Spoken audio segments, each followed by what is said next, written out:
Firstly, I want to deal with the question of uranium and India.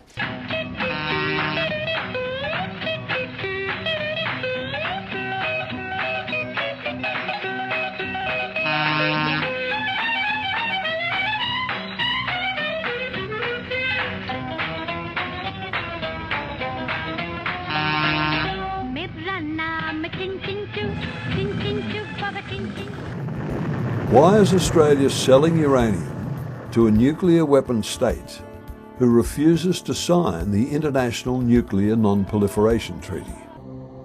Prime Minister Julia Gillard will travel to India in mid-October to sign an agreement for the sale of Australian uranium. The Labor Party's current platform prevents us selling uranium to India because it is not part of the Nuclear Non-Proliferation Treaty. We were very upset and in fact shocked to hear that the Australian government, and that too a Labor Party government, had decided to sell uranium to India. Koodakullam nuclear power plant is nearing completion. For 10 years, the locals have non-violently protested its construction.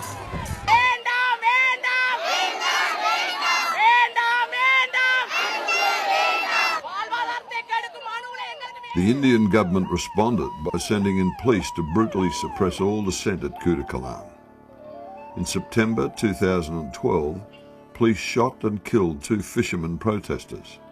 Police later urinated on the statue of the Virgin Mary in the local Catholic church where the protesters worship.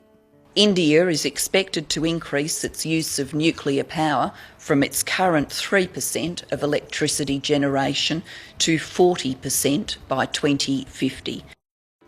This is BHP Billiton's Olympic Dam mine, which contains the largest deposit of uranium on the planet.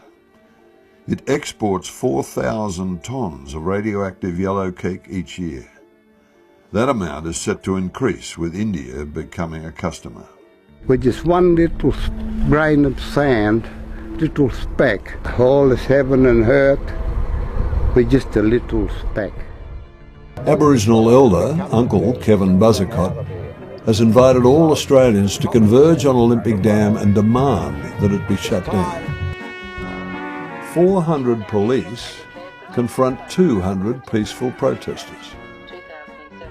A police officer can also require you to provide your name and address and submit to body searches and searching of your possessions. Breaches of the Act constitute an offence. Do you understand that? Using the special provisions of the Protective Security Act, police say they are there to maintain law and order. Can you see this? This is what's happening in Australia. I would say I'm part of a whole global movement which is, pointing out that there is absolutely no need for nuclear energy. In 2004, Koodakullam was devastated in the Boxing Day tsunami and 1,800 people were swept away. Fukushima nuclear accidents steeled the locals' resolve not to let the power plants open, for fear the same will happen to them. Our people watched that disaster on their TV sets in their own homes. And then they decided, look, this is a major disastrous thing, and they took a firm stand against this project.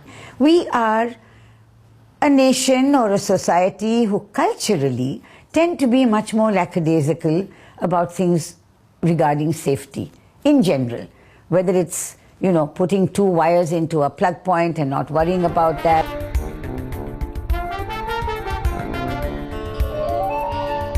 We haven't managed to run our railway system without any accidents.